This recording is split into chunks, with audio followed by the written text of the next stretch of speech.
56వ అధ్యాయం. దేవా, నన్ను కరుణింపుము. మనుష్యులు నన్ను మృంగవలెనని ఉన్నారు. దినమెల్ల వారు పోరాడుచూ నన్ను బాధించుచున్నారు. అనేకులు గర్వించి నాతో పోరాడుచున్నారు. దినమెల్ల నా కొరకు పొంచియున్నవారు నన్ను మృంగవలెనని ఉన్నారు. నాకు భయము సంభవించు దినమున నిన్ను ఆశ్రయించుచున్నాను.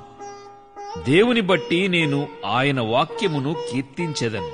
దేవుని యందు నమ్మికయుంచి ఉన్నాను, నేను భయపడను. శరీరదారులు నన్నేమి చేయగలరు? దినమెల్ల వారు నా మాటలు అపార్థము చేయుదురు. నాకు హాని చేయవలెనన్న తలంపులే వారికి నిత్యము పలుకుచున్నవి. వారు గుంపు కూడి పొంచియుందురు. నా ప్రాణము తీయగోరుచు వారు నా అడుగుజాడలు కనిపెట్టుదురు. తాము చేయు దోషక్రియల చేత వారు తప్పించుకొందురా? దేవా, కోపము చేత జనములను అణుగగొట్టుము. నా సంచారములను నీవు లెక్కించియున్నావు. నా కన్నీళ్లు నీ బుడ్డిలో నుంచబడి ఉన్నవి. అవి నీ కవిలలో కనబడునుగదా. నేను మొర్రపెట్టు దినమున నా శత్రువులు వెనుకకు తిరుగుదురు. దేవుడు నా పక్షమున నున్నాడని నాకు తెలియను. దేవుని బట్టి నేను ఆయన వాక్యమును కీర్తించెదను.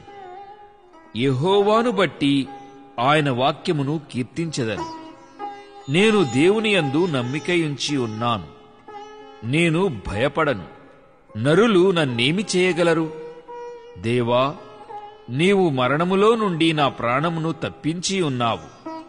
నేను జీవపు వెలుగులో దేవుని సన్నిధిని సంచరించునట్లు జారిపడకుండా నీవు నా పాదములను తప్పించి ఉన్నావు. నేను నీకు మ్రొక్కుకొని ఉన్నాను. నేను నీకు స్తుతియాగములనర్పించెదను.